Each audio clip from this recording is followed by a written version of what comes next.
What's up, fam? Elijah Shidler here. Welcome back to another episode of EXTOL WE.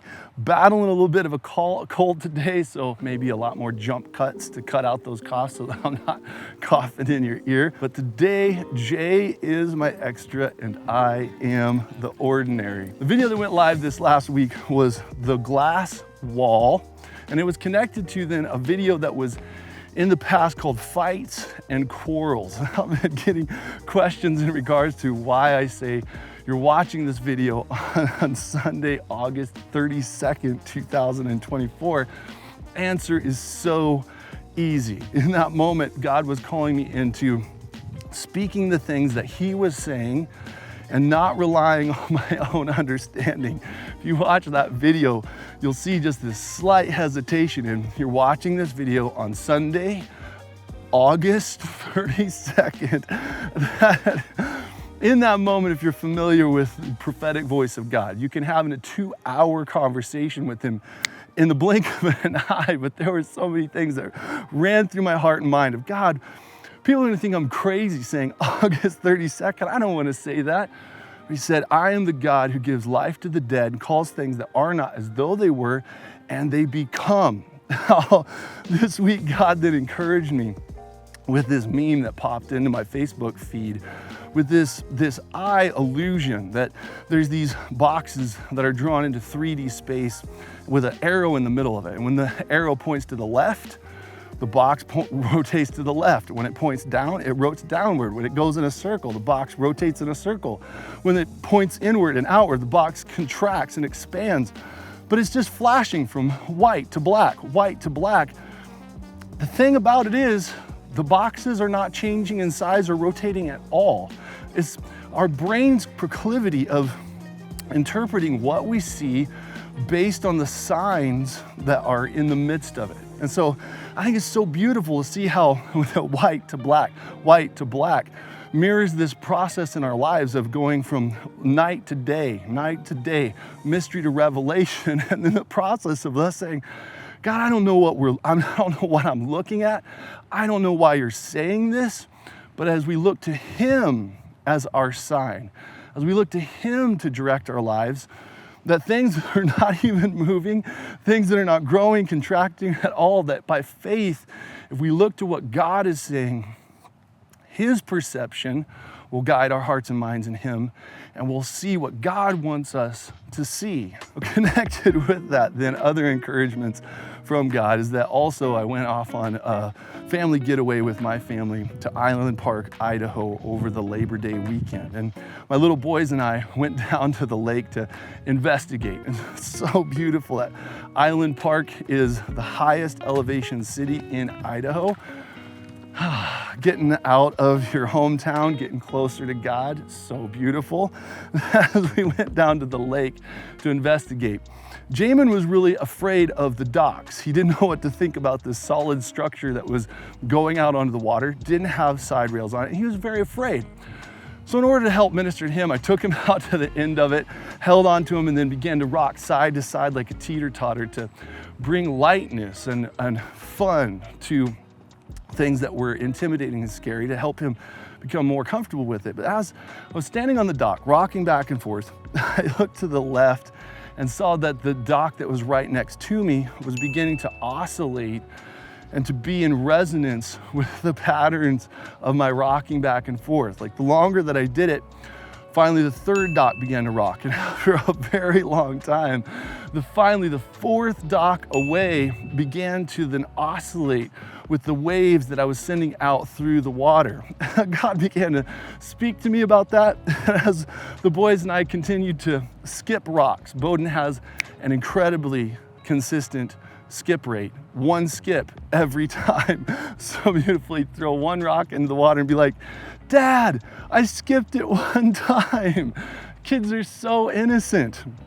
And then as we were skipping rocks on the water, boats would come by, clear out into the middle of the lake, would roar by, and then a minute, 2 minutes later, that all of a sudden the waves that were breaking onto the shore of the lake would get stronger and stronger. As God spoke to me about those things, He encouraged my heart in my process of extraordinary life with Elijah, that as each of us arise to do the good works that we've been called to do, and let the light of that shine forth from our lives, that it helps others to see God more, to see and to know the grace of His movements in their life.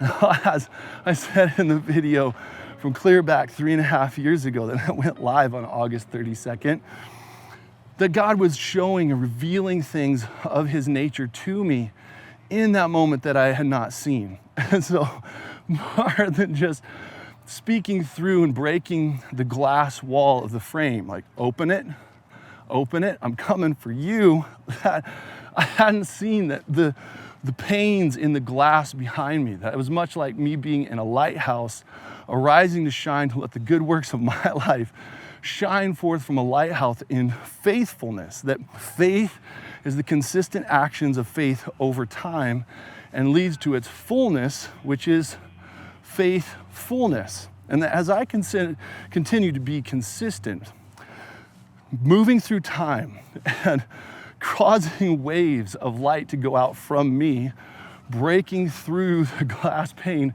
of my lighthouse that I was in, that those waves then eventually moved forward in time and broke on the shore of Sunday, August 32nd. Family, Sunday, August 32nd, 2024 was the first time that Jay had spoke at our faith family. Leadership had been asking him for some time to speak, but he kept pushing it off and pushing it off. And finally our lead pastor said, "You're speaking in 3 weeks and you're gonna be talking about wives submit to your husband." Jay, and so as his style, he's like, "Thanks a lot, Michael. Thanks for giving me an easy passage to preach on my first Sunday." But did such an amazing job of tying in God's heart for family. His main point was that healthy families are the headwaters of healthy society. Within ecosystems, if the headwaters of a river system are healthy, everything that is downstream from them is going to thrive likewise. The flora, the fauna, it's all going to thrive and be healthy as a result of a healthy water source. But if you pollute those waters upstream, if the headwaters are not healthy, everything downstream from those headwaters is likewise going to suffer. Now, within the video of quarrels and fights, that it was so beautiful that I was pressing into family to teach my daughters how to engage well within discussion that is gentle and oriented on love and upholding reality rather than quarreling and fighting for what you want to be true. It's been so corrective as I've worked through James this last time in memorizing, that I found out that I was quoting James 4:1-4 incorrectly. That I was saying, what causes fights and quarrels among you? Don't they come from your evil desires that battle within you? But that it says, what causes fights and quarrels among you? Don't they come from your desires that battle within you? You want something but can't get it. You kill and covet, but you cannot have what you want. You don't have because you don't ask God. And when you do ask, you don't get what you want because you want to spend what you get on your pleasures. You adulterous people, don't you know that friendship with the world is enmity towards God? Now, I don't know about you, but I've never started a quarrel or a fight with someone over evil desires that exist in my heart. Now, something that I've wrestled with ever since I was a young boy was the temptation towards pornography. And I have never had a fight or a quarrel with anyone over that evil desire that exists in my heart. It is bad in all contexts, it's evil and should not be done. Now, what I have argued with people about, what I've quarreled with them about, is desires that exist within my heart that I believe to be very good. A wonderful mentor of mine, Tim, said the things that caused him to sin most grievously against others were good things. Out of a desire of saying, these are good things and the people around me just don't recognize it. Therefore, I'm justified in abusing them and misusing them and cutting them out of my life and fighting and sending weaponized words downrange to kill them to protect this good thing that I believe in. I have definitely done that. Now, all of that then together, again, I had not seen this in till my friend began to teach and release the grace that was in his life to me, that the thing that has caused the most fights and quarrels amongst the body of Christ, the things that keep us separated the most, are things that are deep desires of our hearts that we believe are very good. That's why we believe that we're justified in abusing and thinking poorly of other people who claim the name of Christ, because doggone it, the thing that I'm protecting and weaponizing my words towards is really good. That's why I'm shooting my flaming arrows of darkness at you to kill you. And there it is, my friends, that when we are adulterous, that we step outside of the mind and heart of Christ, that we're leaning on our own understanding and trusting in our ways. We're not acknowledging Jesus and allowing the signals of his life to tell us which way this structure called the church is spinning, up, down, contracting, growing, and that we're not looking to him. I'm so quick to then begin weaponizing my words and putting up walls to exclude people. And I make them glass walls, though, so that you can't see that they're there, but they do protect and insulate my life from you abusing or taking the good things that I believe are good to kill you over. I commit adultery with the world, and I'm in friendship with the world, and I'm looking to the world to give me my cues rather than looking to the person of Christ to giving me my cues. That's when I begin warring against the unity of the body. However, when I sit with the Father and allow the health of our family to dictate the aquifers that are flowing downstream to all my brothers and sisters, ensuring that that riverbed is full of living water to bring forth teeming life within the midst of the Dead Sea, like Ezekiel 47 talks about. I think it's Ezekiel 47. Don't quote me on that. But that when I am making sure that the health of the family of God is in place such that those waters flow downstream to cause that entire ecosystem below me, all the flora and the fauna and all its constituent parts to thrive. That's when we have a healthy church that breaks through the glass wall. Family, isn't that so beautiful? It's so crazy that 3.5 years in the past, I didn't even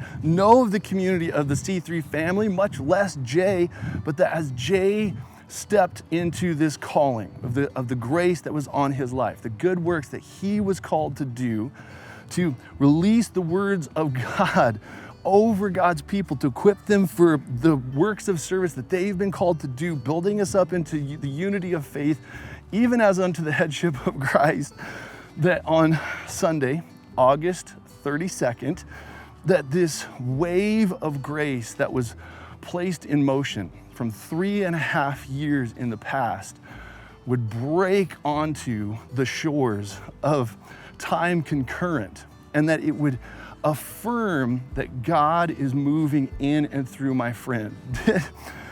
My prophetic release of what God had given me to do make Jay say what he did? No, not at all. That would be arrogance in the extreme.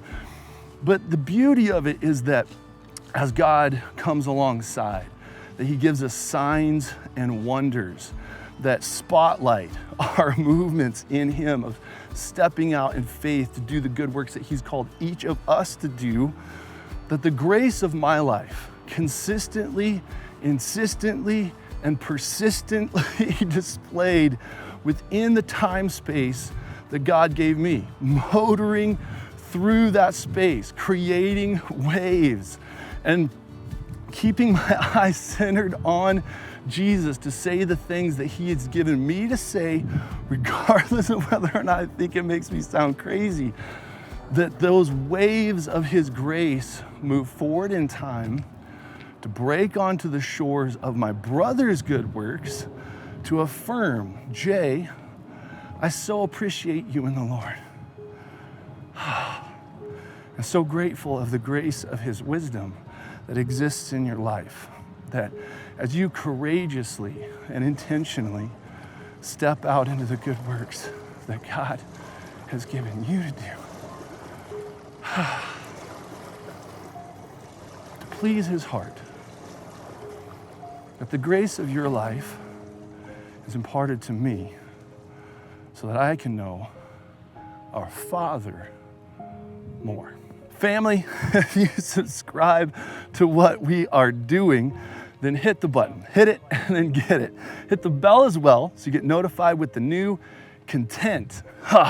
Oh, so content.